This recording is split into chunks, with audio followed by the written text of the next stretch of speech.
Swali lingine? Yes, my name is Glody Murabazi for AFP. Nilitaka kujua mheshimiwa, mutaenda kupigana na hao waasi wa M23 ambao Rwanda inaweka mkono ama wala ina support, ama mutabaki tu mkiwa katikati? Wala swali la tatu. Yes, please. Yes, good morning, Florence Maurice, RFI.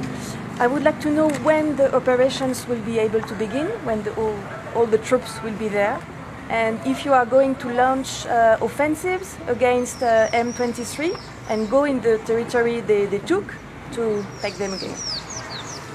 Let me take on those three. And I want to start with what my friend has asked. I think many people have been asking that question. What is the difference between the East African Regional Force and MONUSCO?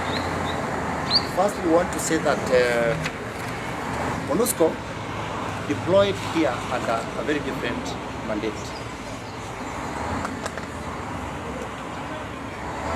As opposed to the East African Regional Force. And the East African Regional Force is an intervention force. It's not a peacekeeping force.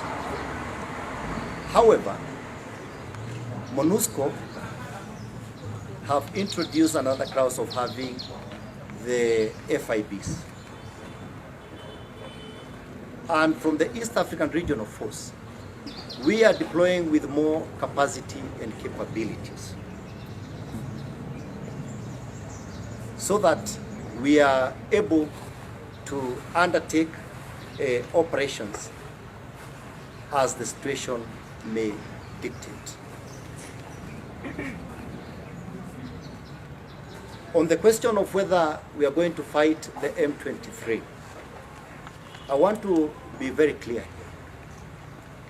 I've said that the heads of state approved 3 tracts. And the first priority was the political process.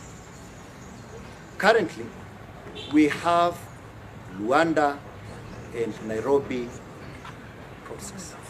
Sometimes, war does not necessarily bring peace.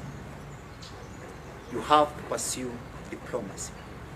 The second on that track, and is very critical for you to note, is the issue of disarmament and demobilization, not only targeting M23, because we seem our focus to be on M23. We have over 120 armed groups within DRC.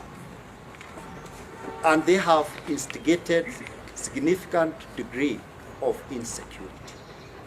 If these 2 tracks fails, then we will automatically transit to the 3rd track, that is military action. That one is very clear in our mind. But this has to be sequenced, political, the DDR. And those who fails or refuses to voluntarily disarm, then we'll go for them. We have no doubt about that in our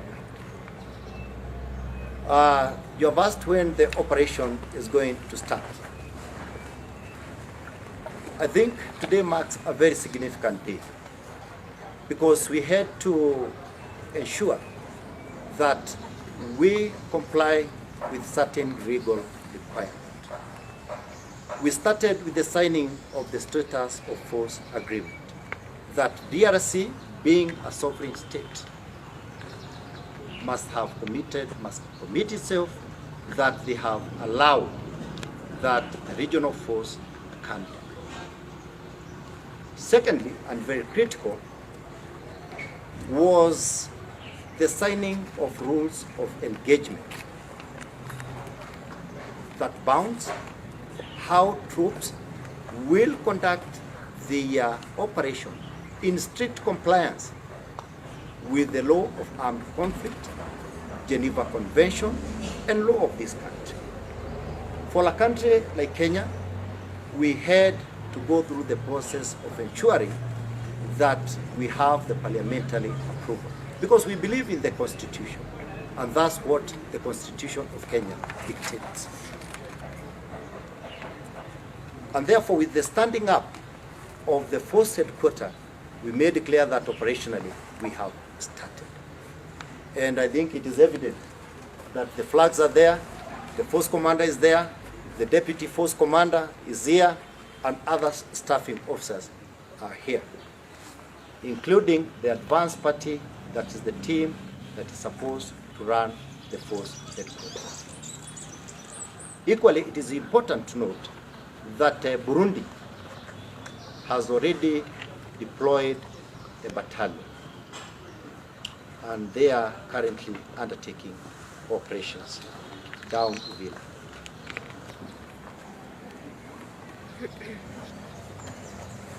The next batch